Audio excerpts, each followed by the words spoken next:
Hello everyone, welcome to Eklavya study point. आज हम पढ़ने जा रहे हैं क्लास 12 पॉलिटिकल साइंस का सेकंड बुक से जो लास्ट चैप्टर है, recent development in Indian politics. और इसी के साथ मैं आपको बता दूं कि आपका पूरा सिलेबस कंप्लीट हो जाएगा आज की इस वीडियो के साथ। और आपसे एक छोटी सी गुजारिश है कि आप इस वीडियो के कमेंट सेक्शन में हमें ये ज़रूर बताएं कि आपका हमारे साथ सफ़र कैसा रहा। ह्यूमैनिटीज़ के आप स्टूडेंट हो और हम ह्यूमैनिटीज़ के टीचर हैं, आपने पॉलिटिकल साइंस हमसे पढ़ी है, तो आपने जो भी हमसे सीखा, अगर वीडियो अच्छी लगी है तो आप कमेंट बॉक्स में ज़रूर अपना फीडबैक देना। और जितने भी नोट्स हैं आपको बहुत जल्द इसके प्रोवाइड हो जाएंगे, बहुत जल्द, ठीक है। ये अपलोड होते ही वीडियो आपको मिल जाएंगे। और 2025-26 सेशन के अकॉर्डिंग बिल्कुल लेटेस्ट वीडियो है। और इसी के साथ आज का हमारा सिलेबस भी पूरा हो जाएगा। तो ये नोट्स आपको मिलेंगे हमारे टेलीग्राम चैनल पे @class12 ESP न्यू ग्रुप। यहाँ पे आपको सारी पीडीएफ्स मिलती हैं, सारे लेटेस्ट अपडेट्स मिलते हैं, सभी लेटेस्ट वीडियोस के लिंक आपको यहाँ पे प्रोवाइड करवा दिए जाते हैं, ठीक है। और अगर आपकी कोई क्वेरी आती है तो इंस्टाग्राम पे आप मैसेज कर सकते हैं, एकलव्य स्टडी पॉइंट ये यूजर नेम है, ठीक है। यहाँ पे आपकी कोई भी क्वेरी होगी तो आप बेझिझक भेजिए। और वेबसाइट है हमारी eklavyastudypoint.com। यहाँ पे भी आपको सारे नोट्स वगैरह अगर आपको पढ़ने हैं तो वो मिल जाएंगे। सबसे पहले आज का जो हमारा चैप्टर है, मैं आपको इसके एक बैकग्राउंड की तरफ लेके चलूंगा। जैसा कि मैं आपको बताता हूँ, मेरी आदत है कि जो भी चैप्टर हम पढ़ रहे हैं उसको पिछले से लिंक करना, और हमें समझना है, हमें रटना नहीं है, हमें समझना है कि कैसे एक बैकग्राउंड तैयार होता है अगले चैप्टर का। तो इंडिया में ट्रांजिशन का टाइम था, क्योंकि जैसे हमने पिछले चैप्टर्स में पढ़ा था, इंदिरा गांधी जी का असैसिनेशन हो गया था, मींस उनको मरवा दिया गया था 1984 में। तो राजीव गांधी जी प्राइम मिनिस्टर बने थे इंडिया के, ठीक है। उनके बिल्कुल तत्काल बाद, उनके जस्ट बाद में राजीव गांधी जी बने थे। और 1980s का जो टाइम है वो यहाँ पे एक पॉलिटिकल शिफ्ट का टाइम था। और एक मतलब इंडियन पॉलिटिक्स हमारी पूरी तरीके से बदल जाती है 1980s के टाइम पीरियड में, आगे आपको पता चलेगा। ये एक टर्निंग पॉइंट था। यहाँ पे एक एरा का एंड था और एक कोalition पॉलिटिक्स के एरा की शुरुआत थी। अभी तक आपने कोalition politics only and only state assemblies में पढ़ी थी, है ना। और अब जो हम आपको यहाँ पे दिखाएंगे ना, ये कोलिशन होगा सेंट्रल गवर्नमेंट लेवल पे, यानी कि प्राइम मिनिस्टर्स जो बनेंगे वो कोलिशन से बनेंगे। पहले की तरह नहीं होगा कि जहां कांग्रेस का ही एक पीएम बन रहा है हर बार। अब इस चैप्टर में आप देखोगे कि बहुत से बदलाव होंगे, ठीक है। आगे बढ़ते हैं। सबसे पहले लेट मैं आपको बताऊं 1980s में 5 सबसे बड़े डेवलपमेंट्स क्या हुए, क्योंकि आपके चैप्टर का पूरा कोर है। अगर आपको ये समझ आ गया तो समझ लो आपको पूरा चैप्टर समझ आ गया। सबसे पहला चेंज ये डेवलपमेंट हुआ है कि कांग्रेस का जो डोमिनेंस था वो खत्म होने को था। कांग्रेस ने 1984 में 415 सीट्स जीती थी। ये समझ लो इंदिरा गांधी की डेथ के बाद ये सबसे बड़ी जीत थी कांग्रेस पार्टी की। और 1989 में कांग्रेस हार जाती है, सिर्फ 197 सीट। सोचो, 415 सीट से केवल 197 पे आ जाना अपने आप में बहुत बड़ा झटका है। सो धीरे धीरे कांग्रेस 1991 1989 तक आते आते एक पावर में तो आती है, लेकिन जो कांग्रेस सिस्टम चला आ रहा था, कांग्रेस की ही सरकार, कांग्रेस का ही पीएम, सब कुछ कांग्रेस का सिस्टम ऊपर से नीचे तक, वो खत्म हो गया। और कांग्रेस जो एक सिंगल डोमिनेंट पॉलिटिकल फोर्स की तरह काम कर रही थी इतने सालों से, हर जनरल इलेक्शन में वो इजीली गवर्नमेंट फॉर्म कर देते थे, वो चीज खत्म हो गई। अब कोई भी सिंगल पार्टी आसानी से मेजोरिटी सिक्योर नहीं कर सकती थी। अब जो टाइम था लेट 1980s का, इसमें किसी भी पार्टी को पूरी तरीके से बहुमत या फिर मेजोरिटी मिलना बहुत मुश्किल हो गया था, ठीक है जी। पहला डेवलपमेंट तो ये हुआ। दूसरा क्या हुआ? मंडल पॉलिटिक्स। अब कास्ट बेस्ड पॉलिटिक्स यहां से शुरू होती है इस टाइम पीरियड से। इससे पहले आपने नहीं सुना होगा कोई बवाल मचा हो कास्ट को लेकर, नहीं।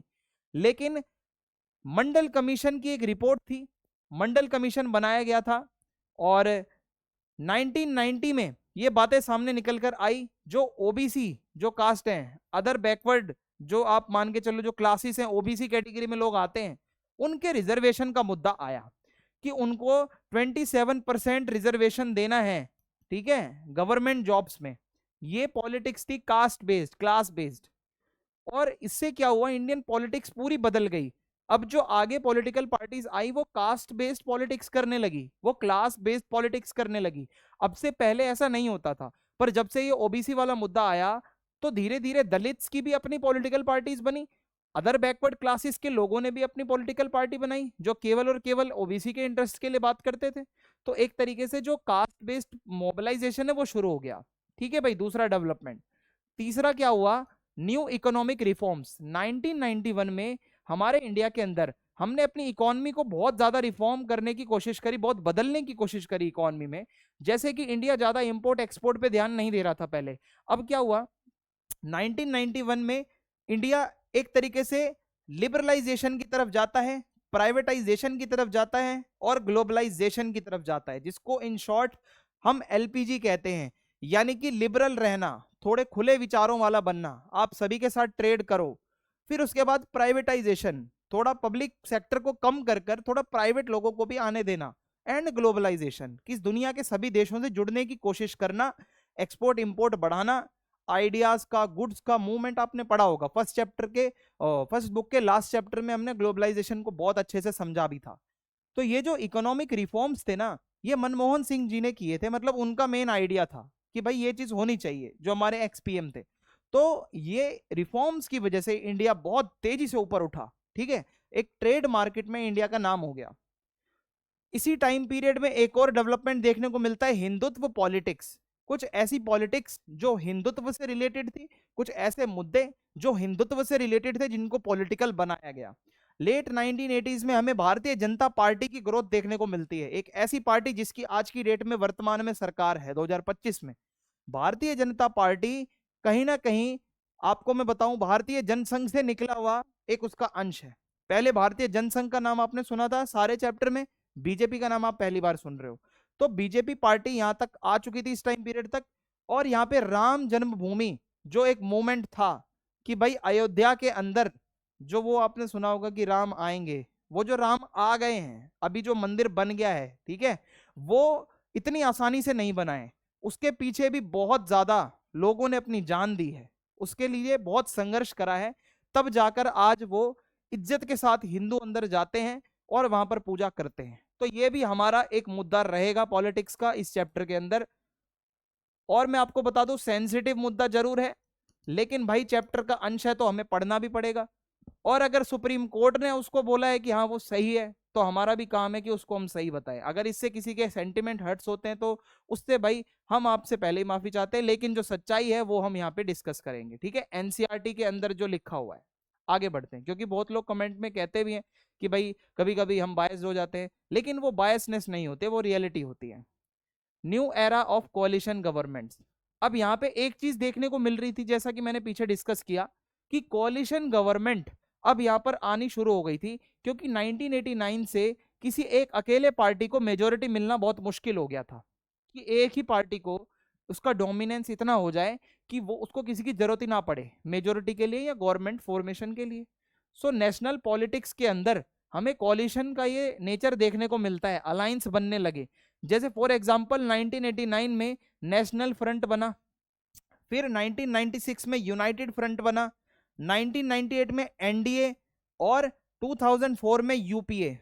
ठीक है, एनडीए की गवर्नमेंट आज चल रही है, मोदी जी और उनके सपोर्टर्स जितने भी पार्टीज है, वो एनडीए एक अलायंस है उनका। सिमिलरली यूपीए जो है वो कांग्रेस का अलायंस है, कांग्रेस पार्टी और उसके जितने भी साथी हैं वो मिलकर सरकार बनाते हैं। ठीक है, तो ये कोalition की गवर्नमेंट चल रही है। अब यहाँ पे जो मंडल इशू पीछे आया था, थोड़ा सा इसके ऊपर मैं लाइट डालूंगा कि आखिर इसमें है क्या। जब एक सरकार बनी थी वीपी सिंह के टाइम पे, ठीक है, कोalition गवर्नमेंट थी, नेशनल फ्रंट की गवर्नमेंट, तो उन्होंने मंडल कमीशन की जो रिपोर्ट थी उसको इंप्लीमेंट कर दिया। मंडल कमीशन ने सजेशन दिया था कि 27% जो गवर्नमेंट जॉब्स होंगी उसमें इनका रिजर्वेशन होगा ओबीसी का। ठीक है, और ये इसका मेन मकसद था सोशल जस्टिस की तरफ आगे बढ़ना, क्योंकि एससी और एसटी के लिए रिजर्वेशन तो चला आ रहा था, ठीक है, लेकिन ओबीसी का मुद्दा नया आया था बीच में। सो इससे क्या हुआ, बहुत ज्यादा एंटी मंडल प्रोटेस्ट भी हुए। मतलब इस रिपोर्ट के अगेंस्ट बहुत लोग रोडों पे उतर गए कि क्या जरूरत है ओबीसी को रिजर्वेशन देने की, खासकर जो अपर कास्ट का यूथ है और जो स्टूडेंट्स हैं, खासकर जो ब्राह्मण हैं, जो अपर कास्ट है उस टाइम पे, वो सारे के सारे लोग सड़कों पर उतर गए कि भाई ऐसे रिजर्वेशन क्यों, हमारा क्या होगा। बहुत जगह वायलेंस भी हुई, सेल्फ इमोलेशन भी हुआ।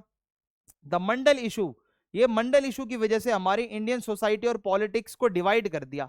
एक तरफ वो लोग आ गए जो रिजर्वेशन के पक्षधर हैं, एक तरफ वो आ गए जो एंटी रिजर्वेशन है, जो लोग रिजर्वेशन के बिल्कुल अगेंस्ट हैं। तो इससे एक डिबेट्स भी शुरू हुई हमारे पॉलिटिक्स में, और नई नई पॉलिटिकल पार्टीज भी बनी, कुछ ऐसे नेता उभर कर आए जो कि ओबीसी के लिए बात करने लगे, एससी एसटी के लिए बात करने लगे, कास्ट बेस्ड मोबिलाइजेशन जिसे हम कहते हैं, अपने को अट्रैक्ट करना। जैसे जनता दल, समाजवादी पार्टी, आरजेडी, ये ऐसी पार्टियां हैं जो पिछड़े वर्गों के लिए आवाज बनकर आई थी। ठीक है, पहले इनका कोई अस्तित्व नहीं था। 1989 से ही कास्ट बेस्ड पॉलिटिक्स जो है वो हमारे इंडियन डेमोक्रेसी का एक बहुत बड़ा फीचर बन गया, और आज तक नेता कास्ट के नाम पर लड़वा रहे हैं। आज तक नेता कहते हैं भाई कास्ट के नाम पे जनगणना करवाओ, कास्ट गिनो, कास्ट गिनो। मतलब भाई यहाँ पे जात पात के पीछे हम इतना ज्यादा पागल हो चुके हैं, हमारी पॉलिटिक्स पूरा जाति के ऊपर चल रही है कि हाँ भाई अगर बहुजन समाज पार्टी है तो वो सिर्फ एससी जो कैटेगरी के लोग हैं उनके लिए काम करेगी, अगर कांग्रेस पार्टी है तो सिर्फ वो मुस्लिम्स के लिए और ओबीसी के लिए काम कर रही है। ऐसा नहीं होना चाहिए भाई। यहाँ पे पार्टी जो होती है उसको सेक्युलर रहना चाहिए, सभी का सम्मान करो, सभी कास्ट का, सभी क्लासेस का सम्मान करो, और जो आपको काम दिया गया है वो सभी को बराबर तोल के करो। ऐसे कास्ट बेस्ड मोबिलाइजेशन कतई भी अच्छा नहीं है हमारी डेमोक्रेसी के लिए। अब थोड़ा सा अगर मैं न्यू इकोनॉमिक रिफॉर्म्स के ऊपर अगर डिस्कशन करूं कि आखिर इन न्यू इकोनॉमिक रिफॉर्म्स में क्या हुआ था, तो देखो भाई 1991 में हमारे यहाँ पे थोड़ा इकोनॉमिक क्राइसिस का टाइम था, फॉरेन रिजर्व बहुत कम हो गए थे, इंडिया बहुत ज्यादा कर्जे में था। क्योंकि आपको पता है या नहीं पता, बड़े बड़े देशों से हमें कर्जा लेना पड़ता है बहुत बारी, बड़े से बड़ा देश भी कर्जे में होता है। ठीक है, और इन्फ्लेशन, महंगाई बहुत ज्यादा थी। तो उस टाइम पे नरसिम्हा राव जी की गवर्नमेंट थी और doctor Manmohan Singh finance minister थे। भाई मनमोहन सिंह जी के अंदर इतनी एबिलिटी थी, शायद अगर उनके पास फुली पावर उनके हाथों में होती तो मैं मानता हूं कि वो इंडिया को पता नहीं कहां से कहां ले जाते, इतना दिमाग था उनके अंदर। और उन्हीं की वजह से ये न्यू इकोनॉमिक रिफॉर्म्स आए थे इंडिया के अंदर। ठीक है, किसी प्राइम मिनिस्टर में इतने सोचने की हिम्मत नहीं थी जितना वो फाइनेंस मिनिस्टर रह के ये रिफॉर्म्स ले आए। और उसके बाद क्या होता है कि इसको स्ट्रक्चरल एडजस्टमेंट प्रोग्राम भी कहा जाता है। काइंड ऑफ हमारा पूरा इकोनॉमिक स्ट्रक्चर ही चेंज होने वाला था इसके बाद। ठीक है, न्यू इकोनॉमिक रिफॉर्म्स के बाद बहुत चीजें बदलने वाली थी।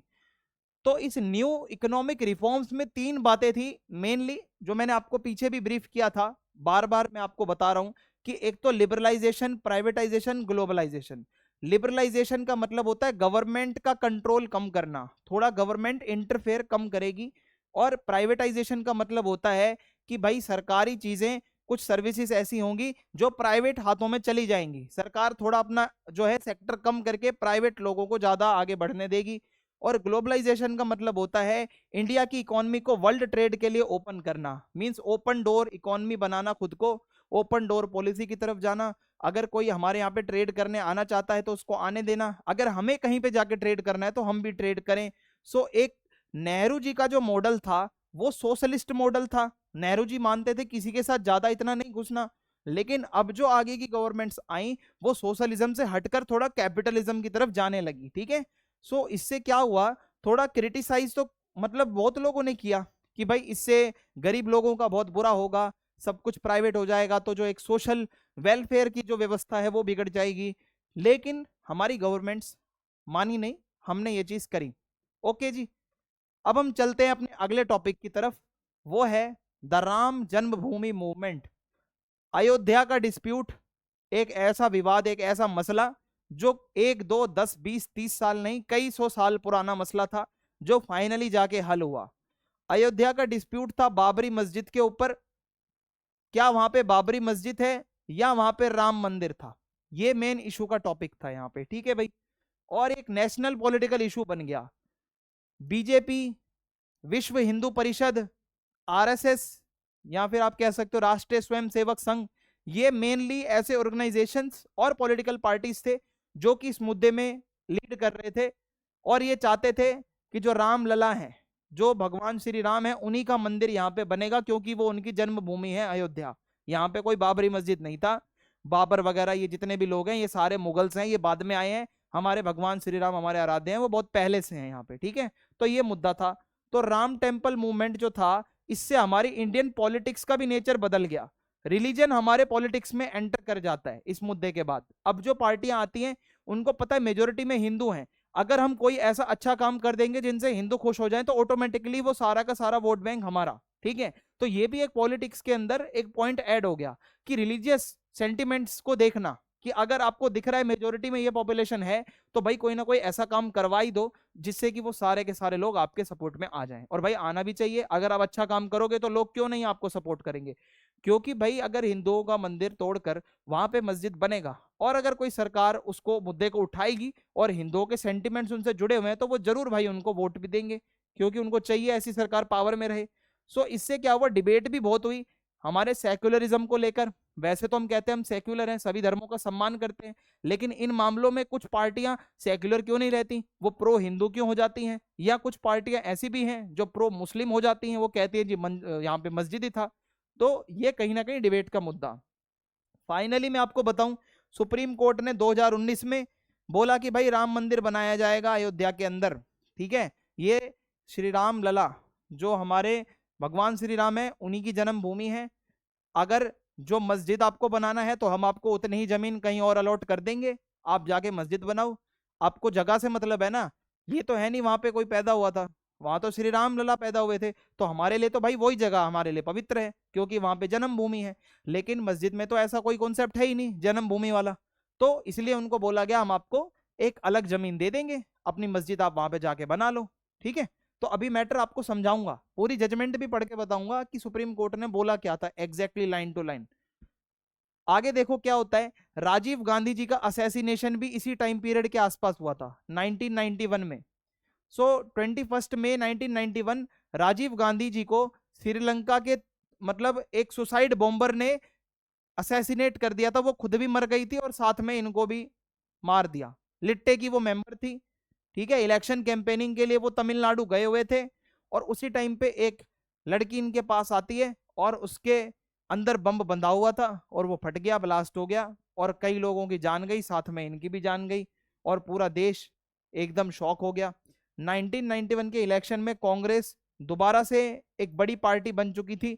PV Narasimha Rao prime minister बनते हैं और इकोनॉमिक रिफॉर्म्स वाले एक भारत देश को आगे बढ़ाते हैं। हमारे इंडियन पॉलिटिक्स का एक नया फेज यहाँ पर सामने आता है जो दुनिया देख रही थी। बहुत से ऐसे चेंजेस थे जो आज तक नहीं हुए थे, वो अब होने लग रहे थे इस टाइम पीरियड के अंदर। और 1989 के बाद क्या होता है, देखो 1989 के जो जनरल इलेक्शन थे एक बहुत बड़ा टर्निंग पॉइंट था। कांग्रेस पार्टी जो कि बहुत ज्यादा डोमिनेटिंग फोर्स रही थी आजादी के बाद से ही, वो लोकसभा में अपनी मेजोरिटी लूज कर जाती है, यानी कि लोकसभा इलेक्शंस में वो नहीं टिक पाते। ऑल्दो वो फिर भी एक बहुत बड़ी पार्टी थी, लेकिन इतनी इनफ सीट्स नहीं थी कि वो खुद से अपने पैरों पर, कहते ना अपने बलबूते पर सरकार बना पाए, इतनी उसके पास सपोर्ट नहीं थी। पहली बार क्या हुआ, कांग्रेस जो है अपोजिशन में जाकर बैठती है। ओके, तो ये भी यहां पे देखने को मिलता है। नेशनल फ्रंट का राइज होता है। अब इसको समझते हैं नेशनल फ्रंट क्या है, इसको ध्यान से समझना ये सारी बातों को। आप जब कांग्रेस हार जाती है तो एक नया पॉलिटिकल अलायंस बनता है, कुछ पार्टियां मिल जाती हैं और वो नेशनल फ्रंट नाम से अलायंस बनाती हैं, जिसको जनता दल वालों ने बनाया था। वीपी सिंह इसको लीड कर रहे थे, कुछ और भी छोटी पार्टियां शामिल थी। ये अलायंस एक सिंबल बनता है कोalition पॉलिटिक्स की शुरुआत का। ठीक है, ये नेशनल फ्रंट नाम याद रखना, पहली जो सेंट्रल गवर्नमेंट की सरकार कोalition की बनी थी वो इन्हीं की बनी थी। और नेशनल फ्रंट जो है, the national front did not have a majority इधर to stay in power, it needed outside support. इसके पास अकेले के पास पावर नहीं थी, इसको भी बाहर की सपोर्ट चाहिए थी, तभी ये अपनी गवर्नमेंट बना सकते थे। अब इनकी जो आउटसाइड सपोर्ट है ये कहां से आती, बीजेपी और लेफ्ट फ्रंट। अब इसको समझो क्या है, नेशनल फ्रंट की गवर्नमेंट को सपोर्ट मिलती है, एक तो तरफ थी भाई भारतीय जनता पार्टी जो राइट विंग की पार्टी थी, और एक तरफ थी भाई लेफ्ट फ्रंट जिसमें ज्यादातर कम्युनिस्ट पार्टियां थी। अब ये देखो भाई क्या झमेला है, एक ऐसी सरकार बनने जा रही है सेंट्रल लेवल पे जिसको सपोर्ट कर रहे हैं राइट और लेफ्ट विंग के दोनों, एक तरफ बीजेपी एक तरफ कम्युनिस्ट पार्टी, जो दोनों एक दूसरे के एंटी हैं। ठीक है, सो interestingly both BJP and left front supported the government from outside. देखो कितनी इंटरेस्टिंग बात है कि दोनों लोग जिनकी आइडियोलॉजीज कंप्लीटली अपोजिट है वो यहाँ पे सपोर्ट कर रहे हैं कि भाई सरकार बनाओ। सो meaning they did not join the cabinet but help it stay in power in parliament. BJP और लेफ्ट विंग के लोगों ने कैबिनेट ज्वाइन नहीं किया, कैबिनेट में मंत्री पद नहीं लिया, लेकिन स्टिल इनको दिल से सपोर्ट करा, बहुत अच्छे से सपोर्ट करा। और यही वो टाइम था जब कांग्रेस के डोमिनेंस का एंड हो गया, दी एंड, इनका चैप्टर क्लोज, मतलब अकेली मेजोरिटी वाला, ये नहीं कि सरकार बनाना छोड़ दिया कांग्रेस ने, नो। देखो 1989 में जो कांग्रेस हारी, तो उसका लॉन्ग टाइम का डोमिनेंस खत्म हो गया हमारी पॉलिटिक्स के ऊपर। पहले क्या होता था, 1960s में कांग्रेस का डोमिनेंस चैलेंज हुआ था, आपको याद हो 1967 में पॉलिटिकल अर्थक्वेक आया था, ये टर्म मैंने आपको पढ़ाई थी। लेकिन इंदिरा गांधी ने समाव उसको मैनेज कर लिया था भाई, नई कांग्रेस पार्टी बनाकर कांग्रेस हार। पर अब इंदिरा गांधी जैसा कोई बचा नहीं था, राजीव गांधी जी की डेथ हो गई है, तो अब कांग्रेस को कौन संभालेगा, अब वापिस से कौन कांग्रेस को उभार के ऊपर ले जाएगा। तो अब पहले जैसा कंट्रोल नहीं रहा। अब यहां पे शुरुआत होती है मल्टी पार्टी सिस्टम, ठीक है। 1989 के बाद बहुत सारी पॉलिटिकल पार्टीज बनती है पूरे इंडिया में, और खासकर इसमें से रीजनल पार्टीज ज्यादा बनती हैं, जो अपने अपने रीजन्स को भाई उनके इंटरेस्ट को रिप्रेजेंट कर रही हैं, उनको अपने एरिया से मतलब है, ठीक है। सो इससे क्या होता है, मल्टी पार्टी सिस्टम इंडिया में शुरू होता है। और एक सिंगल पार्टी अब इतना आसानी से मेजोरिटी नहीं ले सकती थी। अब क्या है, आपको अगर सरकार बनानी है तो आपको बहुत लोगों की सपोर्ट की जरूरत पड़ने वाली है, ये आप मान लो। तो कोलिशन गवर्नमेंट जो है, ये एक ट्रेंड बन गया था एक टाइम पीरियड में, कि भाई अगर सरकार बनेगी तो कोलिशन से ही बनेगी, अदरवाइज सरकार बनाना बहुत ही ज्यादा मुश्किल है, ठीक है। तो ये था मल्टी पार्टी सिस्टम की एक शुरुआत होना। और अब मैं आपको बताता हूं कोलिशन गवर्नमेंट की शुरुआत कैसे कैसे रहती है। 1989 से लेके 2014 तक किसी भी एक पार्टी को, सोच लो कितना लंबा टाइम है, 1989 से 2014 किसी को भी सिंगल पार्टी को मेजोरिटी नहीं मिली, ठीक है। सबने अपने अलायंस बनाए, रीजनल पार्टीज उभर कर आई, डीएमके, टीडीपी, एसपी, बीएसपी और कुछ और भी सेंट्रल लेवल पे पावर शेयरर बन गए, पावर शेयरिंग शुरू हो गई। अब छोटी छोटी छोटी पार्टियां अपनी अपनी सीट्स लाके एक मिला रही थी, कोलिशन शुरू हो गया।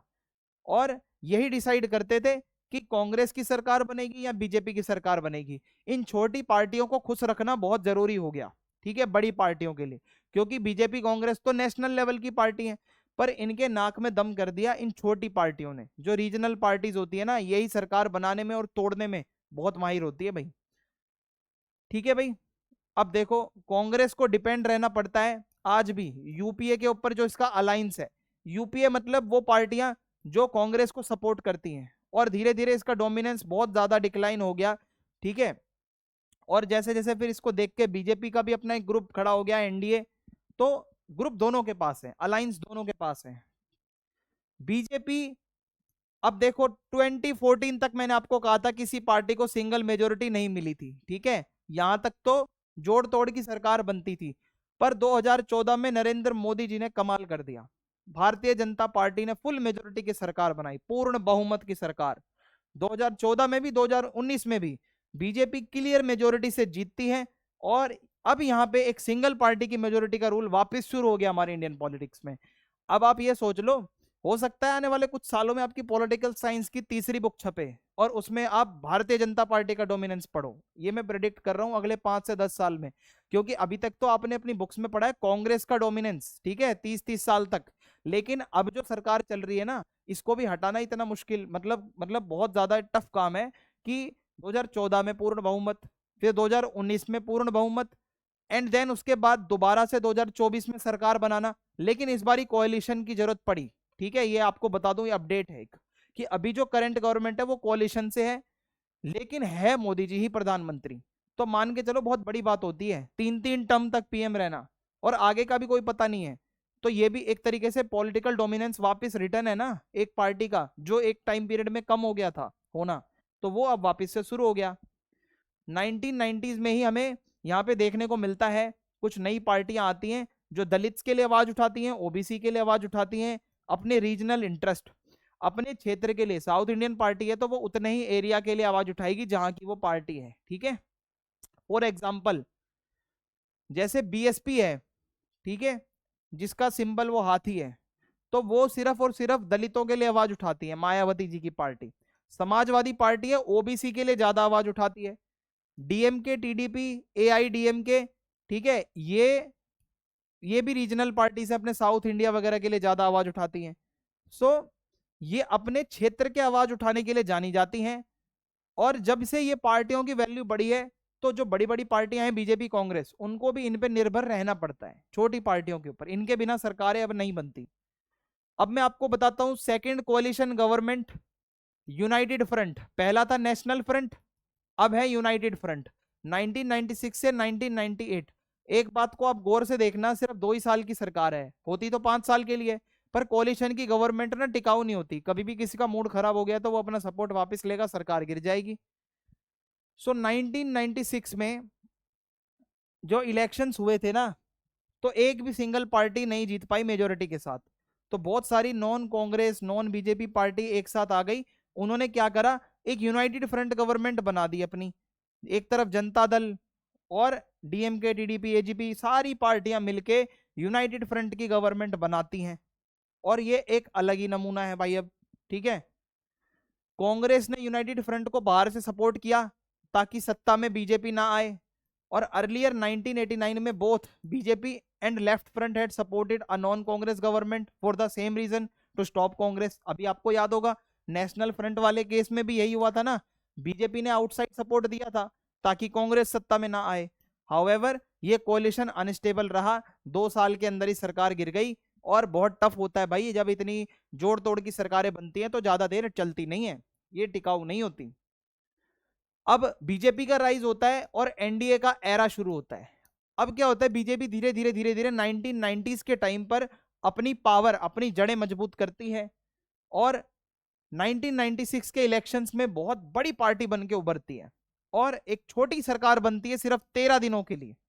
और इसमें क्या होता है कि मेजोरिटी सपोर्ट इनको नहीं मिल पाती। 1998 में बीजेपी एक कोलिशन बनाती है एनडीए नाम से, नेशनल डेमोक्रेटिक अलायंस। छोटी छोटी पार्टियों को जोड़कर बीजेपी फिर से जोड़ती है और अटल बिहारी वाजपेयी जी के टाइम पर वो प्राइम मिनिस्टर बनते हैं 1998 से 1999। और उसके बाद दोबारा 1999 से 2004 तक पूरे 5 साल का टर्म पूरा करते हैं अपना। और अटल बिहारी वाजपेयी जी जो है बीजेपी की तरफ से प्रधानमंत्री बनते हैं एनडीए के सपोर्ट से। और 1999 में एनडीए गवर्नमेंट पहली फर्स्ट नॉन कांग्रेस कोalition था जो पूरे 5 साल कंप्लीट करता है। वरना अक्सर जो पीछे कोalition बनते थे वो 2-2 साल 1-1 साल में टूट जाते थे। पर एनडीए इतना मजबूत कोalition है जिसको तोड़ना भाई इतना इजी नहीं है। आज भी मैं आपको बता दूं, अगर प्रधानमंत्री मोदी जी 2025 में प्रधानमंत्री हैं तो एनडीए के कोalition की वजह से हैं, क्योंकि एनडीए की पार्टियां लॉयल हैं और वो पूरा सपोर्ट करती हैं उनको। ठीक है, और वो उनको अपना प्रधानमंत्री मानती हैं, कोई लड़ाई नहीं है सत्ता की उनमें। ठीक है, अब देखो क्या होता है 1989 के इलेक्शंस में वन पार्टी डोमिनेंस खत्म हो गया, कोई एक सिंगल पार्टी नहीं जीत पा रही थी और अब अलायंस बनाना नेसेसरी हो गया था। कोalition गवर्नमेंट कैसी कैसी बनी मैं आपको एक ओवरव्यू दे देता हूं। 1989 से 2014 तक सबसे पहले नेशनल फ्रंट की सरकार बनती है 1 साल की। ठीक है, नेशनल फ्रंट की सरकार बनती है, नेशनल फ्रंट 1 साल के लिए केवल। वीपी सिंह इसमें प्रधानमंत्री रहते हैं। ठीक है जी, फिर उसके बाद यूनाइटेड फ्रंट की सरकार यहां पे आती है। लेकिन उससे पहले आप एक चीज और देख लो, इसमें ये जो ये नेशनल फ्रंट की सरकार बनी थी, इसको बीजेपी और लेफ्ट ने बहुत सपोर्ट किया था। फिर चंद्रशेखर जी हमारे प्राइम मिनिस्टर बनते हैं और इसमें कांग्रेस के सपोर्ट से फिर ये सरकार बनी थी, ये भी सिर्फ 1 साल तक थी। ठीक है, और चंद्रशेखर जी हमारे पीएम थे। अब आप मैं ऐसे ऐसे नाम बताऊंगा जो पीएम आपने सुने भी नहीं होंगे कि ये भी थे। फिर पीवी नरसिम्हा राव जी की सरकार आती है, कांग्रेस ने सपोर्ट मतलब कांग्रेस की सरकार एआईएडीएमके और कुछ छोटी पार्टियों ने सपोर्ट करा, तब जाके ये सरकार इनकी बनती है। ठीक है भाई, पीवी नरसिम्हा राव जी हमारे प्रधानमंत्री बनते हैं। फिर अटल बिहारी वाजपेयी जी 1996 से 1996 केवल केवल 13 दिन की सरकार, बीजेपी की माइनॉरिटी गवर्नमेंट बनती है, सपोर्ट नहीं मिल पाता पूरा। फिर उसके बाद क्या होता है 1996 से 1997 1 साल तक यूनाइटेड फ्रंट की सरकार बनती है, केवल 1 साल तक कांग्रेस के सपोर्ट से। एचडी देवेगौड़ा जी पीएम बनते हैं। फिर इंद्र कुमार गुजराल 1997 से 1998 यूनाइटेड फ्रंट ने फिर कांग्रेस के सपोर्ट से जो है सरकार बनाई और प्राइम मिनिस्टर बनते हैं इंद्र कुमार गुजराल, केवल 1 साल के लिए। फिर उसके बाद दोबारा अटल बिहारी वाजपेयी जी कम बैक करते हैं। ठीक है, पहले मार्च 1998 से लेकर अक्टूबर 1999 तक और फिर 1999 से लेकर 2004 तक एक लंबी सरकार फिर ये चलाते हैं 5 साल की। और इनका जो अलायंस था उसको हम कहते हैं एनडीए, ठीक है। बीजेपी इसमें मेन पार्टी है। फिर इसके बाद, ठीक है भाई, तो यहाँ पे इनकी एक अच्छी सरकार चलती है, और उसके बाद यूपीए की सरकार वापस आती है, कांग्रेस जिसमें मेन पार्टी थी, मई 2004 से लेकर मई 2014 तक। तो ये भी एक लंबी सरकार थी भाई, 2 कार्यकाल पूरे करना अपने आप में बहुत बड़ी बात होती है, ठीक है भाई। और 2014 से लेकर अभी तक, करंट में 2025 चल रहा है, नरेंद्र मोदी जी की सरकार है, और इसमें एनडीए इनके अलायंस का नाम है, ठीक है। तो जितनी भी डिटेल्स थी मैंने आपको सारी डिटेल बता दी है, आप सिर्फ ये याद कर लोगे ना तो भी आपका काम बन जाएगा। ये हमारे प्राइम मिनिस्टर्स हैं। इससे आपको पता चल रहा होगा कि कोई सिंगल पार्टी का डोमिनेंस नहीं है। जैसे पहले क्या होता था, कई कई साल तक इंदिरा गांधी जी पीएम, कई कई साल तक राजीव गांधी जी पीएम, कई कई साल तक नेहरू जी पीएम, वो सिस्टम खत्म हो गया। अब यहाँ पे इतने प्राइम मिनिस्टर के चेहरे देखने को मिल रहे हैं। ये क्या है, कोलिशन गवर्नमेंट का कमाल है। So between 1989 and 2014, India saw 11 governments. भाई ये समझ लो इतने सालों के बीच में 11 सरकारें बदल गई, और या तो कोलिशन गवर्नमेंट होती थी या माइनॉरिटी गवर्नमेंट होती थी। बाहर से सपोर्ट मिलता था, बाद में सपोर्ट वापस ले लिया जाता था, तो इस वजह से सरकार चल नहीं पाती थी। तो ऐसा होता क्यों था कि अर्लियर डिकेड्स में क्या होता था, कांग्रेस पार्टी क्या होती थी, Congress party acted as a coalition within itself uniting many social and regional interest. पहले वो अपने आप में ही सभी पार्टियों को जोड़कर चलती थी, जो लीडर्स होते थे वो इसी के साथ जुड़ के रहते थे। लेकिन 1960s के आगे क्या हुआ, बहुत सारे ग्रुप्स धीरे धीरे कांग्रेस से टूटकर अलग हो गए, और उन्होंने अपनी रीजनल पॉलिटिकल पार्टीज बना ली छोटी छोटी, और ये पार्टियां फिर अपने अपने स्टेट में हो गई स्ट्रांग। और ये लेकिन कांग्रेस को नेशनल लेवल पर नहीं रिप्लेस कर पाई, पर रीजनल लेवल पे इन्होंने अपनी पकड़ बना ली छोटी मोटी पार्टियों ने। सो हुआ क्या, इंडिया जो है कांग्रेस सिस्टम से मल्टी पार्टी सिस्टम की तरफ चला गया, ठीक है। ये एक रिजल्ट निकला कि पहले क्या होता था, एक ही पार्टी के सब कुछ था, अब वो चीज हो गई खत्म। सो रीजनल पार्टीज एक बहुत बड़े की प्लेयर यहाँ पे बनती हैं। रीजनल पार्टीज है जैसे DMK, TDP, Sapa, Baspa, Shiv Sena, Akali Dal, BJD, ठीक है, बीजू जनता दल वगैरह। तो ये बहुत ही क्रूशियल रोल प्ले करते हैं हमारी नेशनल पॉलिटिक्स में, क्योंकि आज की डेट में कोई सेंट्रल गवर्नमेंट सरवाइव नहीं कर पाती अगर इन पार्टियों का सपोर्ट ना हो। ये वो पार्टियां हैं जो मैंने नाम लिए हैं, जो सरकार बना भी सकती हैं, सरकार तोड़ भी सकती हैं, ठीक है। अब टर्निंग पॉइंट क्या था 2014 वाला, कि भाई कोalition का जो ट्रेंड चलता आ रहा था वो थोड़ा बदल गया, जब बीजेपी ने क्लियर मेजोरिटी अपने आप ही ले ली। जितनी मेजोरिटी चाहिए होती है, जो 25 सालों तक कंटिन्यूअस कोalition गवर्नमेंट चल रही थी, वो 25 साल का ट्रेंड बदल गया, ठीक है। बीजेपी को क्लियर मेजोरिटी मिल जाती है, और बीजेपी यहाँ पे जीत जाती है। अब यहाँ पे मैं आपको कोalition का टॉपिक पढ़ा चुका हूं, थोड़ा सा अब मैं आपको डिटेल में लेकर चलूंगा ओबीसी के मुद्दे के ऊपर। एक एक चीज को गहराई से समझेंगे, ऊपर से नहीं समझना हमें। ओबीसी है कौन, पहले तो आप ये समझो बहुत अच्छे से, आखिर ओबीसी के अंदर आता कौन है। अदर बैकवर्ड क्लासेस, ये वो कास्ट होती हैं, ये वो कम्युनिटियां होती हैं जो सोशली या एजुकेशनली बैकवर्ड हैं, लेकिन ये एससी और एसटी में नहीं आती हैं, ठीक है। ये थोड़े से बैकवर्ड लोग हैं, और they are also called backward classes. And इसमें बहुत बड़े बड़े लोग हैं, गांव के लोग शामिल होते हैं इसमें बड़ी संख्या में, फार्मर, हर्डर्स हो गए, आर्टिसंस हो गए, ठीक है, जो कोई कारीगर है, कोई जानवर पालता है, या कोई खेती बाड़ी से जुड़ा हुआ है, ज्यादातर वो लोग आते हैं ओबीसी के अंदर, आप याद रखिएगा। तो हुआ क्या, पहले क्या होता था, कई सारे ओबीसी ग्रुप थे, वो कांग्रेस पार्टी को सपोर्ट करते थे, पर ओवर द टाइम क्या हुआ, 1970s के बाद देयर सपोर्ट फॉर कांग्रेस, जो कांग्रेस को वो सपोर्ट करते थे, वो सपोर्ट करना उन्होंने थोड़ा कम कर दिया। और इससे क्या हुआ, this open political space for new parties that focused on the interest of backward caste. जब इन्होंने कांग्रेस पे थोड़ा सपोर्ट करना कम कर दिया, तो नई पार्टियों का फोकस इन पे चला गया, भाई इन लोगों के लिए हम काम करते हैं, ये हमें सपोर्ट कर देंगे पूरी तरीके से। सो ओबीसी पॉलिटिक्स की शुरुआत हो जाती है। जनता पार्टी की गवर्नमेंट आती है 1977 में। ये पहली नेशनल लेवल की गवर्नमेंट थी जिसने ओबीसी की पावर की बात रखी। और कुछ पार्टियां हैं, भारतीय क्रांति दल, संयुक्त सोशलिस्ट पार्टी, इन्होंने भी गांव के लोगों की और पिछड़े समाज के लोगों के लिए बहुत ही ज्यादा आवाज उठाई ओबीसी को लेकर, कि हाँ भाई इनको एक रिजर्वेशन मिलना चाहिए, इनके लिए कुछ रियायत होनी चाहिए। तो अब बनता है मंडल कमीशन। ये एक ऐसा आयोग था, एक ऐसा कमीशन था जो स्पेशली ओबीसी के लिए बनाया गया था। 1980s में जनता दल ने क्या करा, ये ओबीसी का जो कोalition था, ठीक है, the Janata Dal revived this OBC कोalition through the national front government. और ये मुद्दा दोबारा से उठता है, जनता दल वाले बात रखते हैं भाई ये मुद्दे को लाओ। 1990 में गवर्नमेंट ने इंप्लीमेंट कर दिया मंडल कमीशन की रिपोर्ट को, जहां पे मंडल कमीशन ने कहा था 27% रिजर्वेशन होगा एजुकेशन में और गवर्नमेंट जॉब्स में, ठीक है, सेंट्रल गवर्नमेंट जॉब्स में। और इसी को हम कहते हैं मंडल इशू, मंडल मुद्दा, ठीक है। तो ओबीसी का ये मैटर था। हुआ क्या, इसको इंप्लीमेंट करने के बाद नेशनल लेवल पे बहुत डिबेट हुई, खासकर अपर कास्ट के लोग इसको पसंद नहीं करते थे, लेकिन इससे ओबीसी की पॉलिटिक्स थोड़ी और एक्टिव हो गई और कई सारी पार्टियां बन गई जो स्पेशली ओबीसी के लिए काम करने लगी। जैसे समाजवादी पार्टी यूपी में, राष्ट्रीय जनता दल आरजेडी बिहार के अंदर, जनता दल सेक्युलर कर्नाटक के अंदर। तो इन्होंने अब स्पेशली ओबीसी के लिए ही आवाज उठानी शुरू कर दी थी, ठीक है।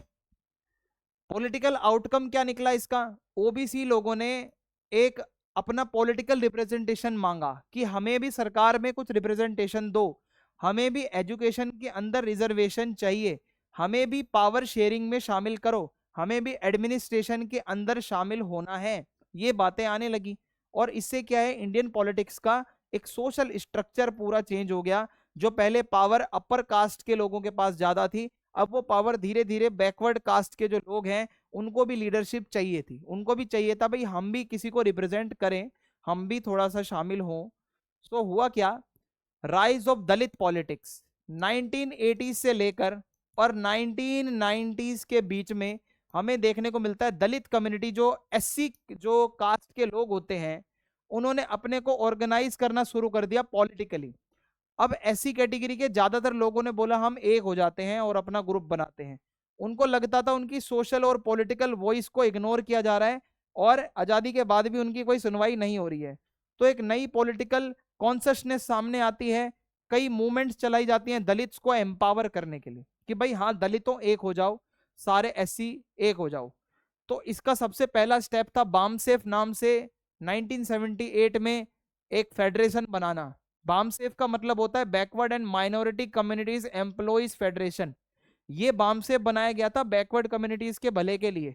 1978 में कांशीराम जी ने इसको शुरू किया था। ये एक ट्रेड यूनियन नहीं था भाई, क्योंकि एम्प्लॉइज के लिए था, लेकिन ये सोशल और पॉलिटिकल बात ज्यादा करता था, ठीक है। बामसेफ सोशल पॉलिटिकल बात ज्यादा करता था और ये क्या करता था कि भाई एक पॉलिटिकल मूवमेंट था गवर्नमेंट एम्प्लॉइज जो बैकवर्ड और माइनॉरिटी कम्युनिटी से थे। इनका एम था बहुजन लोगों को यूनाइट करना, जो एससी कैटेगरी के लोग हैं, एसटी कैटेगरी के लोग हैं, ओबीसी कैटेगरी के लोग हैं, जो रिलीजियस माइनॉरिटीज हैं चाहे मुस्लिम्स वगैरह क्यों ना हो। बाम सेफ का काम था इन सारे के सारे लोगों के लिए काम करना, बैकवर्ड प्लस में माइनॉरिटीज भी, सभी लोग इसमें शामिल हैं। दूसरा स्टेप था formation of DS4 and BSP. अब ये देखो क्या है, आउट ऑफ बामसेफ केम दलित शोषित समाज संघर्ष समिति, ठीक है। ये बनता है दलित शोषित समाज संघर्ष समिति, बामसेफ से ही निकलकर एक समिति बनती है और बाद में बहुजन समाज पार्टी बनती है, जिनको कांशीराम जी ने ही बनाया था मिड 1980s के अंदर। और बसपा का स्लोगन था बहुजन हिताय बहुजन सुखाय, यानी कि वेलफेयर और हैप्पीनेस फॉर दी मेजॉरिटी, ठीक है, कि हमें बहुजनों के लिए काम करना है, केवल और केवल बहुजनों के हित का काम करना है। हुआ क्या, पहले सिर्फ दलित वोटर थे इनके सपोर्टर बसपा के, ठीक है, पंजाब हरियाणा और यूपी में।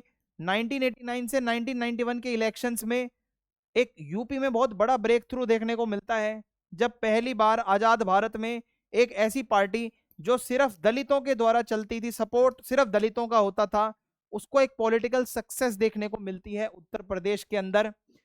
कांजीराम के नेतृत्व में और बाद में मायावती जी के नेतृत्व में बसपा अपनी एक सरकार बनाती है यूपी में।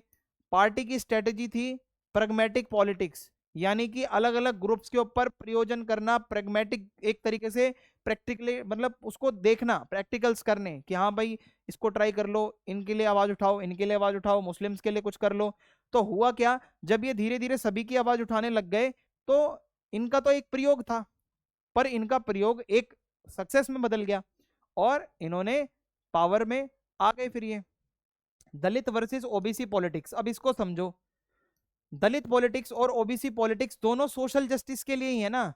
दलित अलग हैं, ओबीसी अलग हैं, लेकिन इनको हमेशा सेपरेटली रखा जाता है। हमारी पॉलिटिक्स की खासियत देखो, सोशल जस्टिस के लिए एक पार्टी नहीं आती, दलितों के लिए अलग अलग पार्टी आती है, ओबीसी के लिए आवाज रखने के लिए अलग पार्टी आती है। दलित पॉलिटिक्स ज्यादा फोकस करती है ये कास्ट वाला भेदभाव खत्म करना, उनको पावर दिलाना, डिग्निटी। और ओबीसी वाली जो पॉलिटिक्स है वो ज्यादा फोकस करती है उनको इकोनॉमिक रिलीफ देना, है ना, उनका फायदा करवाना, पॉलिटिकल फायदा करवाना। सो ये दोनों पॉलिटिक्स हैं। अब हमारा नेक्स्ट टॉपिक है कम्युनलिज्म, सेक्युलरिज्म और डेमोक्रेसी। इसको बहुत अच्छे से पढ़ेंगे, इसमें मुद्दों को हम ध्यान से समझेंगे कि इसके अंदर है क्या। देखिए 1980s के दौरान इंडियन पॉलिटिक्स में बहुत ज्यादा रिलीजन का रोल होता है। अभी पीछे आपको मैंने बताया था अयोध्या इशू, इसको आगे पढ़ेंगे। तो एक डिबेट आ जाती है सेक्युलरिज्म की कि रिलीजन और पॉलिटिक्स कैसे डेमोक्रेसी में इंटरेक्ट करते हैं, और इसमें मेन प्लेयर जो है ना इस पूरे बदलाव का वो भारतीय जनता पार्टी ही है। ठीक है, सेक्युलरिज्म पे सवाल जब उठता है, देखो होता क्या है, जनसंघ टू बीजेपी, कैसे बीजेपी बनती है आइए देखते हैं। भारतीय जनसंघ पहले आरएसएस की एक पॉलिटिकल विंग थी, जनसंघ आरएसएस राष्ट्रीय स्वयंसेवक संघ। तो इसी से क्या हुआ, बाद में merged with the Janata party in 1977 after the emergency. Emergency के बाद भारतीय जनसंघ जनता पार्टी के साथ मिल गई थी जाके, ठीक है, मर्ज हो गई थी। सो जब Janata Party broke apart, former Jana Sangh member, जब जनता पार्टी के भी टुकड़े हो गए, तो पहले जो जनसंघ पार्टी हुआ करती थी और उसके जो मेंबर थे उन्होंने एक नई पार्टी बनाई बीजेपी 1980 में। और बीजेपी की आइडियोलॉजी थी सीधा सीधा, ठीक है, जनसंघ से भी थोड़ा और दो चार स्टेप ऊपर जाना। इन्होंने सीधा बोला कि भाई वेलफेयर और इक्वालिटी के लिए तो हम काम करेंगे, गांधीयन सोशलिज्म, लेकिन कल्चरल नेशनलिज्म ज्यादा जरूरी है। जो हमारा हिंदू कल्चर है, हमारी हिंदुओं की आइडेंटिटी है, इस पे हमें ज्यादा काम करना है। हाउएवर 1984 के इलेक्शंस में बीजेपी को सिर्फ 2 सीट्स मिली थी, लेकिन धीरे धीरे धीरे इनका मजाक भी बहुत बना है लोकसभा के अंदर, ठीक है। लेकिन आज का वो टाइम है जब बीजेपी रूल कर रही है। हुआ क्या, 1986 के बाद नेशनलिज्म और हिंदुत्व की आइडियोलॉजीज का राइज होता है। 1986 के बाद बीजेपी का थोड़ा पॉलिटिकल फोकस चेंज हो गया। अब ये ज्यादा फोकस करने लग गई हिंदुत्व के ऊपर, क्योंकि इसे पता था कि अगर लोगों को मोबिलाइज करना है, लोगों को अपनी तरफ लाना है, तो हिंदुत्व की बात करो। और हिंदुत्व की बात करोगे तो भाई जरूर लोग आपके साथ आएंगे। और हिंदुत्व ऐसा वर्ड है जिसको विनायक दामोदर सावरकर जी ने यूज किया था। और वो कहते हैं कि हमारे यहाँ पे अगर आप इंडिया में रहे हो, आपके पूर्वज इंडियन हैं, तो आप सभी हिंदू हो। हिंदू को वो रिलीजियस टर्म मानते ही नहीं है सावरकर। वो कहते हैं हिंदू तो एक जीने का तरीका है, हिंदू तो एक कल्चर है, हम यहाँ पे लोग रहे हैं, हम सारे हिंदू हैं। तो ये हिंदू वर्ड के भी मीनिंग अलग अलग हैं। हिंदुत्व का मतलब क्या है, आप एक सच्चे भारतीय हो, ठीक है, आप इसको अपने एंसेस्टर्स का लैंड मानते हो, और इसको आप एक पवित्र जगह मानते हो, ठीक है, आपका पुण्य भू है, आपके लिए ये एक ऐसी जमीन है जो कि बहुत पवित्र है। अगर आप इन दो चीजों में विश्वास रखते हो तो आप हिंदुत्व की आइडियोलॉजी को मानते हो, ठीक है। ये अकॉर्डिंग टू सावरकर हिंदुत्व का मतलब है। हिंदुत्व को मानने वाले लोग ये कहते हैं कि इंडिया एक हो जाए, एक ही हमारा कल्चर है, हिंदू सिविलाइजेशन जो शुरू से चला आ रहा है हमारा कल्चर, और इससे क्या होगा, हमारा इंडिया स्ट्रांग होगा, हम सब मिलजुल कर रहेंगे। अब इसी के बीच एक केस आता है 1985 से 1986 के बीच में, शाहबानो केस। थोड़ा सा गौर करिएगा, इस केस पे ध्यान से सुनिएगा। ये केस बहुत बड़ा टर्निंग पॉइंट था हमारे इंडिया में जो डिबेट होती थी ना रिलीजन और पॉलिटिक्स को लेकर। देखो हुआ क्या, शाहबानो एक 62 ईयर ओल्ड मुस्लिम विमेन थी और उसके पति ने इनको डिवोर्स दे दिया था। सो इन्होंने बोला मुझे फाइनेंशियल सपोर्ट चाहिए, क्योंकि ये क्रिमिनल लॉ के अंडर आता है कि भाई अगर आपको डिवोर्स दे रहा है आपका पति तो वो आपको मेंटेनेंस के पैसे देगा। 1985 में सुप्रीम कोर्ट ने उनके फेवर में बोला कि उनको पूरा राइट है मेंटेनेंस लेने का। और विमेन राइट के लिए बहुत बड़ी बात कही थी भाई सुप्रीम कोर्ट ने कि हाँ आपको जो मेंटेनेंस का पैसा है वो मिलेगा, आपसे कोई नहीं छीन सकता। कंट्रोवर्सी इसमें क्या हुई, जो कुछ ऐसे मुस्लिम्स थे नेता कट्टर, उन्होंने बोला सुप्रीम कोर्ट ने ऐसा क्यों बोल दिया, और ये तो हमारा जो एक पर्सनल लॉ होता है हमारे इस्लाम में तो भाई अगर कोई डिवोर्स दे रहा है तो यहाँ तो नहीं होता ऐसा मेंटेनेंस देने का जुगाड़ कोई, लेकिन आप क्यों कह रहे हो मेंटेनेंस के लिए। तो अब ये डिबेट हो गई, प्रेशर इतना आया, कांग्रेस की गवर्नमेंट जो थी, राजीव गांधी थे पीएम, उन्होंने एक कानून बना दिया, the Muslim women protection of rights on divorce act 1986, which overturn the supreme court का वर्डिक्ट। भाई इन्होंने मुस्लिम विमेन के लिए एक ऐसा एक्ट बना दिया डिवोर्स से रिलेटेड जहां सुप्रीम कोर्ट का जो वो वर्डिक्ट था वो पलट गया।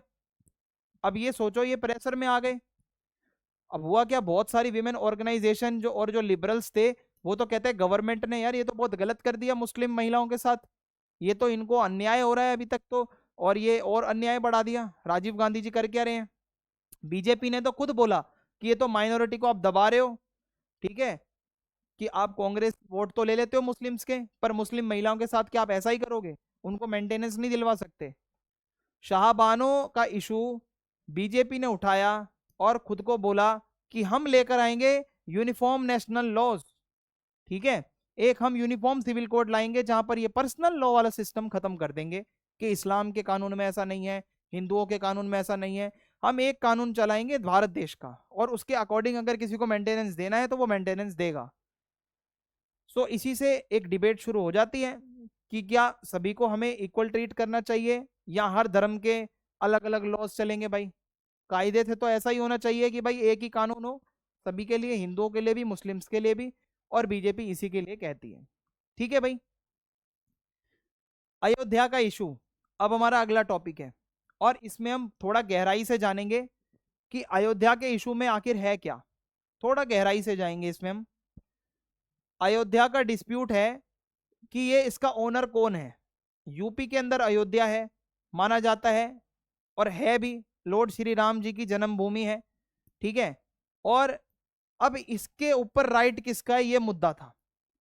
अब हुआ क्या, हिंदू कम्युनिटी मानती है कि जो टेम्पल है वो श्री राम जी का बर्थ प्लेस है और ये बहुत पहले से है, और मुस्लिम ये मानते हैं कि भाई बाबरी मस्जिद में हम वर्शिप करते हैं और हमने यहाँ पे मस्जिद बनाया है, यहाँ पे राम जी का कुछ भी नहीं है।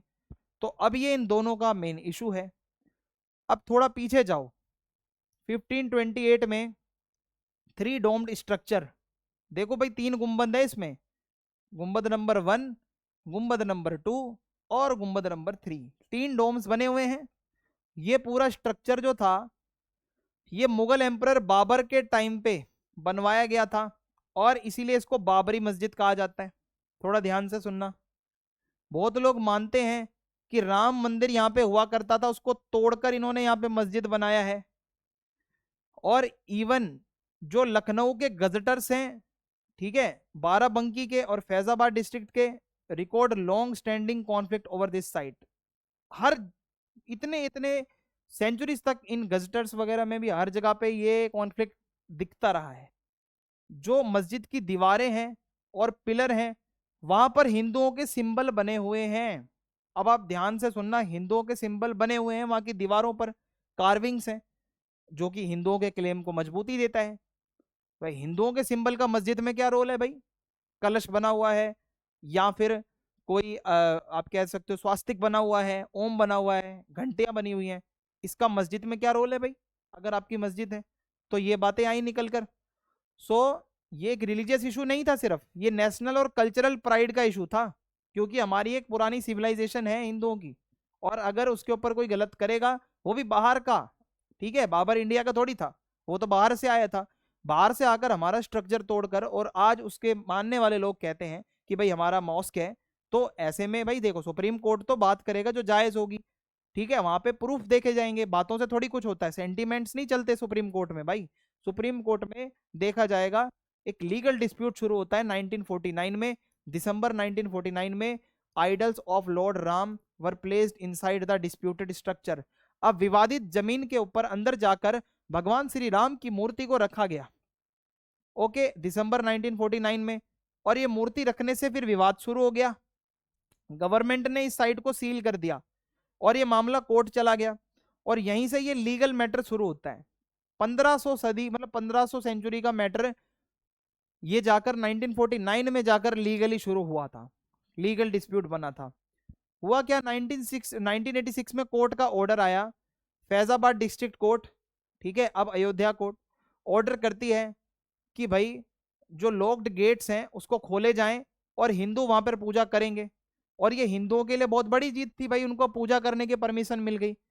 लेकिन इससे मुस्लिम कम्युनिटी गुस्से में आ गई और उनको लगा ये अनफेयर है, उनके राइट्स हैं भाई। फिर गवर्नमेंट ने क्या करा, परमिट कर दिया a shilanyas for a Ram temple near the site, but construction was prohibited due to ongoing litigation. Government ने बोला कि हाँ एक वहां पे हम राम मंदिर बनाना शुरू करेंगे, पर ये मामला रुक गया, फिर से कॉन्फ्लिक्ट वगैरह होने लग गया और वहां पे याचिका डाल दी कोर्ट में, तो ये मामला रुक गया।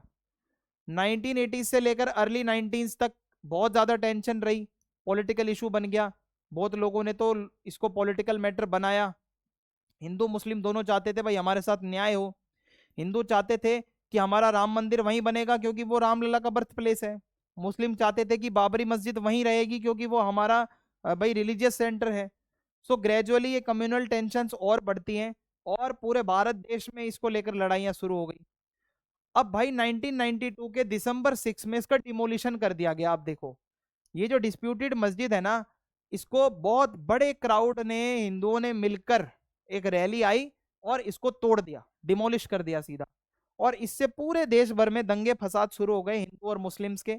बहुत सारे क्रिटिक्स ने बोला कि ये जो डेमोलिशन हुआ है ये इंडिया के सेक्युलर डेमोक्रेसी के ऊपर बहुत बड़ा एक झटका है, कि इंडिया जो कि एक सेक्युलर देश खुद को कहता है, कैसे कोई भीड़ आकर एक मस्जिद को तोड़कर चली गई। ठीक है, तो ये मामला उठा। फिर क्या हुआ, डिमोलिशन के बाद ये इशू कोई सॉल्यूशन की तरफ नहीं गया, कोर्ट केस चलते रहे। फाइनली 9 नवंबर 2019 को सुप्रीम कोर्ट ऑफ इंडिया ने एक फैसला सुनाया, ये जो जमीन है यहाँ पे राम मंदिर ही बनेगा और हिंदुओं को हैंडओवर कर दी जाए। एक अल्टरनेटिव जमीन हम मस्जिद के लिए दे देंगे भाई, आप अपनी अलग बनाओ जाके, ये डिस्प्यूट दोबारा नहीं दिखना चाहिए यहाँ पे। सुप्रीम कोर्ट का ऑर्डर है तो उसको तो भाई प्रधानमंत्री भी नहीं टाल सकता, चाहे कोई भी हो। तो सुप्रीम कोर्ट ने कह दिया, तो राम मंदिर वहां पे बहुत जल्द बन गया। एक 500 साल पुराना मुद्दा जो चल रहा था वो फाइनली वहां पे जाके राम मंदिर बना, इतना भव्य उसका दरबार वहां पे बना पूरा मंदिर का, और जो कि आज आपके सामने है। सो होता क्या है, भारत जैसे देश में जहाँ पे लोग इतने धर्मों को मानते हैं, इतनी भाषाएं बोलते हैं, इतने कल्चर्स हैं, तो यहाँ कॉन्फ्लिक्ट भी होते हैं। यहाँ पे लड़ाई झगड़ा होना बहुत नेचुरल है, क्योंकि इतनी डाइवर्सिटी कभी शांति के साथ नहीं रह सकती। सो इंडिया की डेमोक्रेसी को यही चीज स्ट्रांग बनाती है, हम डिस्प्यूट्स को बहुत पीसफुली सॉल्व करते हैं, रूल ऑफ लॉ से, हम कानून के द्वार से जाते हैं। किसी सरकार ने नहीं बनाया वो मंदिर, याद रखना, वो सुप्रीम कोर्ट के वर्डिक्ट की वजह से मंदिर बना है। तो हमारे देश में लॉ की वजह से सब होता है। तो अयोध्या का जो इशू है वो एक बहुत जीता जागता उदाहरण है कि डेमोक्रेटिक और लीगल इंस्टीट्यूशंस ही ऐसे सेंसिटिव मुद्दों को सॉल्व कर सकते हैं, अदरवाइज सरकारें तो ये सब नहीं कर सकती। तो अयोध्या का जो डिस्प्यूट था वो कई दशकों तक चला, कोर्ट केस हुए, मीडिएशन के एफर्ट्स हुए, मूवमेंट चली ओवर द टाइम, हिंदू मुस्लिम सब ने अपने क्लेम रखे, एविडेंस रखे, और फाइनली सुप्रीम कोर्ट के हाथ में जब मैटर गया तो उन्होंने भाई ये मामला सॉल्व कर दिया। 9 नवंबर 2019 का ये डे था।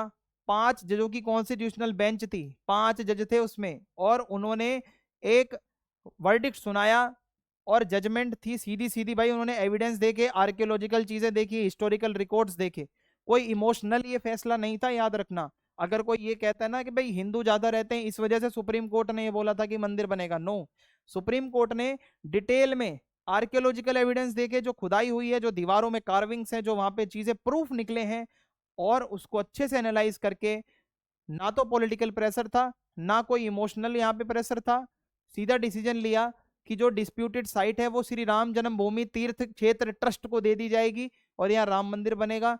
कोर्ट ने बोल दिया गवर्नमेंट को कि भाई जो मुस्लिम्स के लिए अलग से 5 एकड़ की जमीन है आप दे देना, अयोध्या के अंदर, और सुन्नी सेंट्रल वक्फ बोर्ड जो उनकी ऑर्गेनाइजेशन है वो वहां पे अपना मस्जिद बनाएंगे। और हिंदुओं का जो एक फेथ है भगवान राम की जन्मभूमि में, वो उनका फेथ बच गया। मुस्लिम लोगों को अपना मस्जिद मिल गया भाई, उनको अलग से जमीन मिल गई, बस मामला सॉल्व। तो ये डिसीजन यहाँ पे आया। ये जो जजमेंट था, दोनों ने पीसफुली इसको एक्सेप्ट करा। डिसीजन को माना जाता है नेशनल यूनिटी का सिंबल। मैच्योरिटी दिखाई भाई, कोई लड़ाई झगड़ा नहीं हुआ इसके बाद। एक्सपेक्टेड था कि दंगे फसाद हो सकते हैं पर हुए नहीं। ठीक है, जो मंदिर था वो शांति से बन गया और कोई हेट्रेड वगैरह नहीं आई। ये दिखाता है कि जो हमारा सुप्रीम कोर्ट है वो इतने सेंसिटिव रिलीजियस इशू को भी बहुत फेयरली और बहुत पीसफुली हैंडल कर सकता है। और अयोध्या का वर्डिक्ट एक मॉडल है कि भाई एक ऐसी सोसाइटी जहां पर मल्टी रिलीजियस सोसाइटी है, जहां इतने धर्मों के लोग रहते हैं, वो साथ रहकर भी रह सकते हैं। और ये दिखाता है कि कंसेंसस और mutual respect can be achieved even after इतने सालों का डिसएग्रीमेंट। 500 साल का डिसएग्रीमेंट फाइनली जाकर एक कंक्लूजन पर निकल सकता है। सुप्रीम कोर्ट की जो जजमेंट थी मैं आपको बताता हूं। सबसे पहले तो इक्वालिटी बिफोर लॉ की बात आती है। सुप्रीम कोर्ट सीधा कहता है कि भाई हमारा संविधान कहता है कि सभी हमारे सामने बराबर हैं, चाहे आप हिंदू पक्ष के हो चाहे मुस्लिम पक्ष के हो। हमारी नजर में आप हो इंडियन, ठीक है। और हर सिटीजन, चाहे वो हिंदू हो, मुस्लिम हो, सिख हो, क्रिश्चियन हो, कोई भी रिलीजियस प्रेफरेंस नहीं दी जाएगी, कोई स्पेशल ट्रीटमेंट नहीं होगा। हर जज की ड्यूटी है इक्वलिटी और जस्टिस की बात करना। तो सुप्रीम कोर्ट कहती है at the heart of the constitution is a commitment to equality, है ना, हमारे दिल में यही है कि भाई समानता होगी। कॉन्स्टिट्यूशन कोई डिस्टिंक्शन नहीं, मतलब कॉन्स्टिट्यूशन की नजर में हिंदू मुस्लिम नहीं है, हमारी नजर में सब बराबर है, सब इक्वल है। ठीक है, सब इक्वल है। और कोर्ट ने केयरफुली एग्जामिन करा, हिस्टोरिकल डॉक्यूमेंट्स को पढ़ा, स्टेटमेंट्स को सुना, आर्कियोलॉजिकल एविडेंस देखे, और कोर्ट ने ऑब्जर्व करा कई सदियों तक हिंदुओं का मानना रहा है कि भाई ये जो है जन्मभूमि है, और ये बाबरी मस्जिद के बनने से पहले से यहाँ पे हिंदू पूजा कर रहे हैं, कोर्ट ने बोल दिया। और इसी एविडेंस से ये क्लियर हो जाता है ये स्पेसिफिक जमीन हिंदुओं की ही है और उन्हीं को दी जाए। तो उन्होंने लाइन बोली, faith and belief of Hindus since prior to construction of mosque and subsequent thereto has always been that Janmasthan of lord Ram, the place where Babri mosque has been constructed, proved by documentary and oral evidence. कि जो भी हमारे पास evidence आए हैं वो clearly यही कहते हैं कि भाई यहाँ पर मंदिर पहले था। तो ये एक हार्मनी का संदेश जाता है। ठीक है, ये जो जजमेंट थी ये होता क्या है, एक इंडिया की कॉन्स्टिट्यूशनल स्पिरिट को दिखाता है कि कोई भी कम्युनिटी नहीं जीती हारी, यहाँ पे कानून की जीत हुई है। हिंदुओं की जीत या मुस्लिम्स की हार नहीं थी, ये कानून की जीत थी। कानून ये कहता है कि हाँ भाई हिंदुओं का है वो हिंदुओं का ही रहेगा। और ये दिखाता है कि हम कैसे इतने डीप रिलीजियस डिस्प्यूट्स को भी पीसफुली सॉल्व कर सकते हैं।